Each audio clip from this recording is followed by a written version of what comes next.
on the Iron Ridge.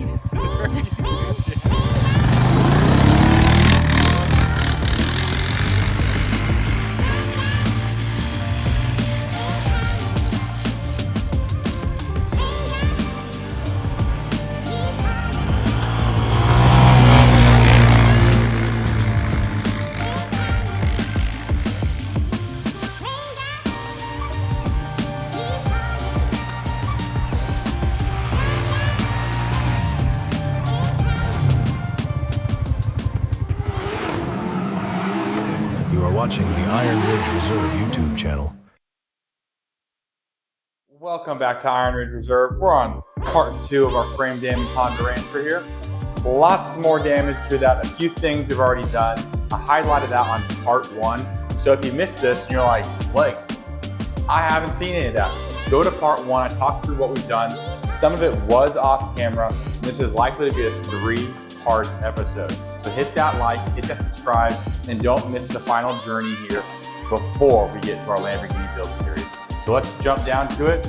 Let's see if our parts that we got get us a little closer to fixing this frame damage. So this is where the magic is hopefully happening. This part is absolutely cooked. It's hard to see from the angle I'm taking this, but this is absolutely destroyed.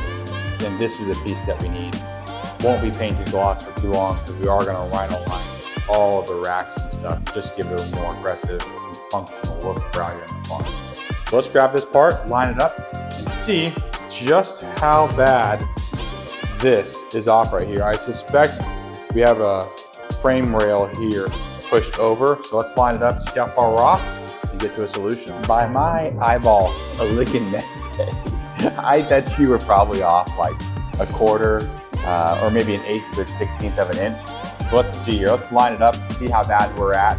I'll set it up here and I'll bring you down. So looking at it here, it appears we're probably about a quarter of an inch, maybe we're lucky 3/8 of an inch off.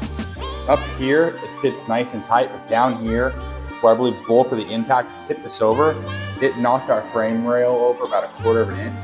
So we're gonna have to grab a hold of that, use some good old Texas strength and pull it over.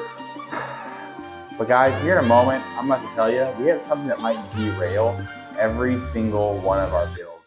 And it might be my fault. So stick with me just for another minute and I'll let you know what that is.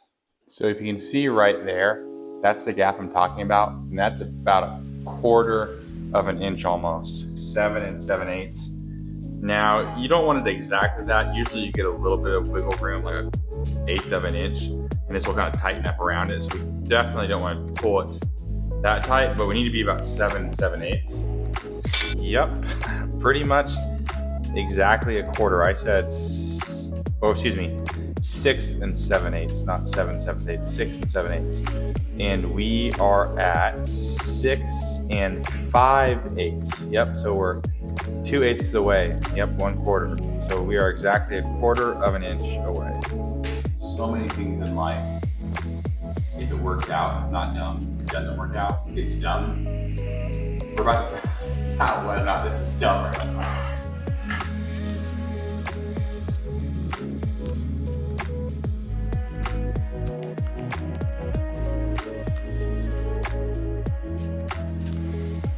We got a problem. This only works standing in the proper direction. On the side, hydraulic fluid, it doesn't appear to work. So option 1 did not work. Option 2, we have a 16-pound sledgehammer. Now we try to be delicate with it. Oh, it moved. But you can see right here, we did actually pick up like 1/32 of an inch.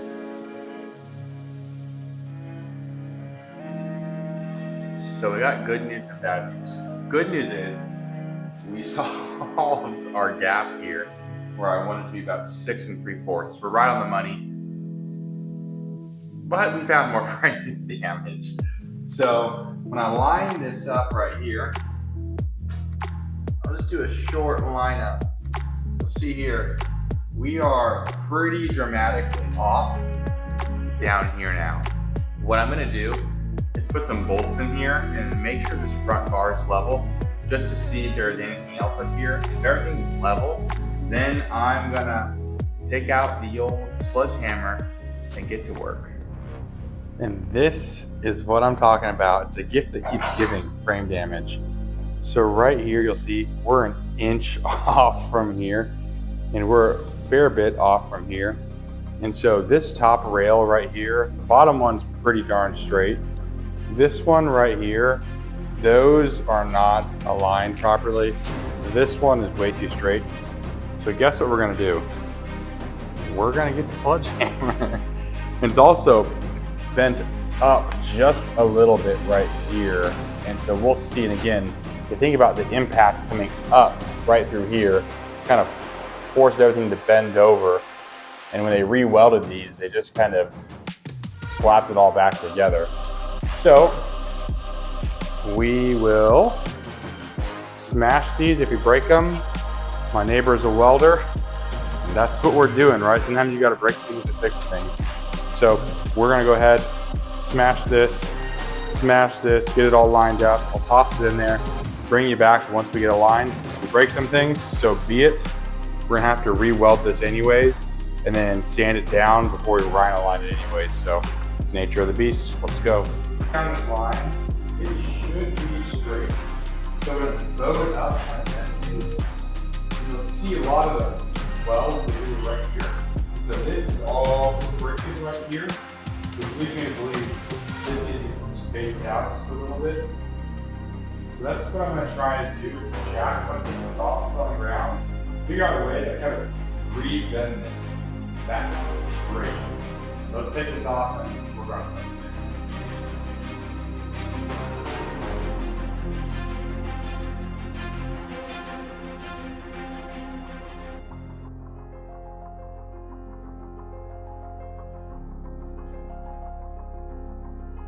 You should be able to see on camera, this thing is almost darn near perfect. So what we're doing, as you saw right here, is we're basically using our hydraulic jack for a car as a hydraulic jack that you would use on a frame damage rack, basically. In theory, it's all the same thing, right? It's not as fancy, it's not tailored to it, but it's doing exactly what we need to. And so that's what we're doing here. This thing is almost darn near perfect. So I'll show you, I was lining it up here. I'll bring it over to you. There's a little bit more, and if you're doing it, why not do it right? Right? Oh my goodness, we are like literally right there. We're really close on this here, guys. New part, rebending here. Things are looking good. Thanks for following here, guys. Let me know down in the comments. Is this the most quirky way you've seen getting this done? But we're getting it done one way or another. Keep working on, guys. You guys, real quick, if you are enjoying the content, hit the like and subscribe. That helps us a ton. You have no idea how much it helps we're going. Now, I said at the very beginning of the video, there's something that's a little bit of my doing that might ruin every single one of our builds. And I'm here to tell you that right now. This Honda Rancher, go back to the very first video, I said, we're not gonna, take the whole thing apart, paint this, do that, and all these things. And I have a problem, all right? Like the 3 builds here, they all start out small little things, and then you have taken the whole thing apart. I'm getting the itch for this Honda Rancher.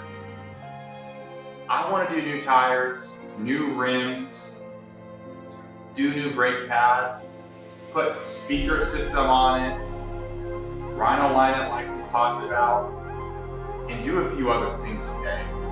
Let me know. Do you want to see that? Go in the comments and let me know. Do you want to see us do a full makeover detail on this thing?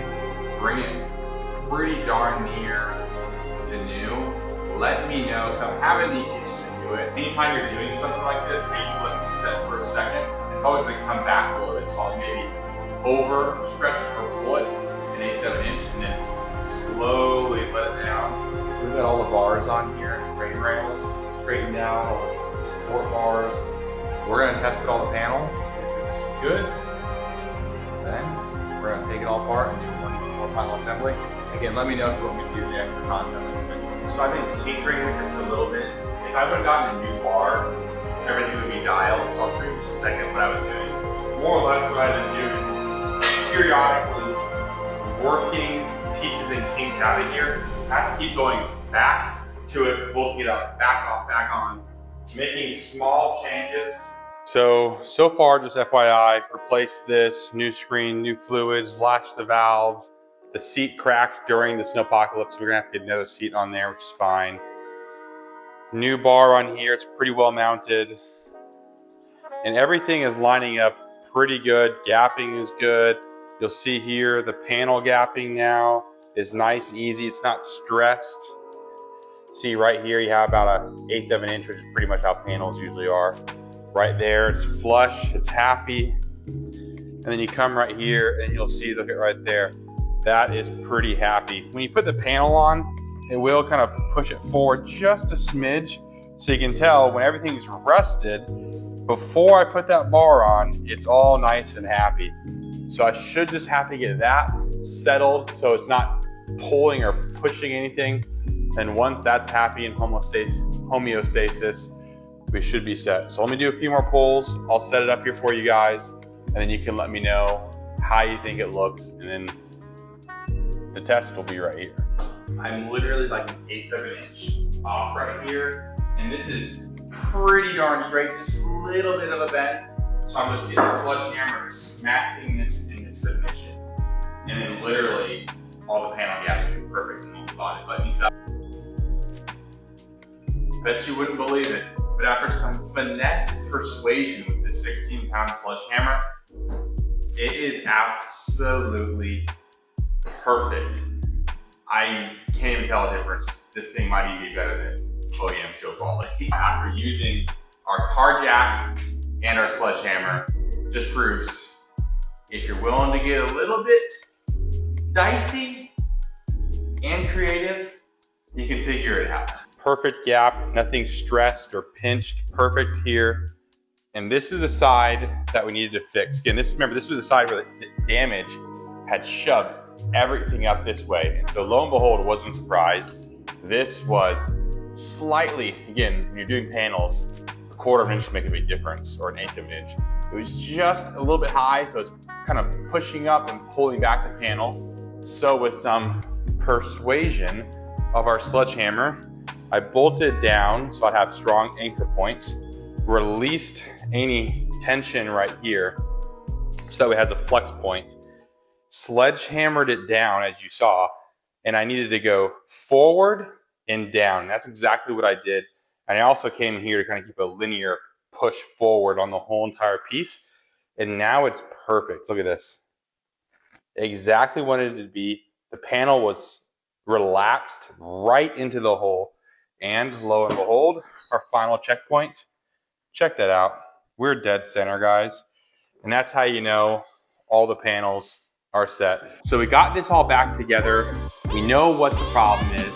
So we're gonna end this video here with progress. We got the frame damage squared out. We know exactly what needs to be painted, what needs to be fixed. Also, guys, thank you so much. We are at our milestone. We are over 100 subs, so we are going to be doing our t-shirt giveaway announcement very soon here. I'll go ahead and get that submitted and then find out who our winner is for that. Thank you so much for all love and support. Keep in mind, we have some epic content coming your way, so thank you so much. Let me know down below what you want to see on this. If you were surprised that the jack and the sledgehammer was able to fix and solve all the frame damage that we had with some creativity, and let me know down below too as well if you've ever done something like this. So thank you so much for all love and support. Keep forging on, and see you on the next video of this episode before we get to the Lamborghini build series. Thanks, guys.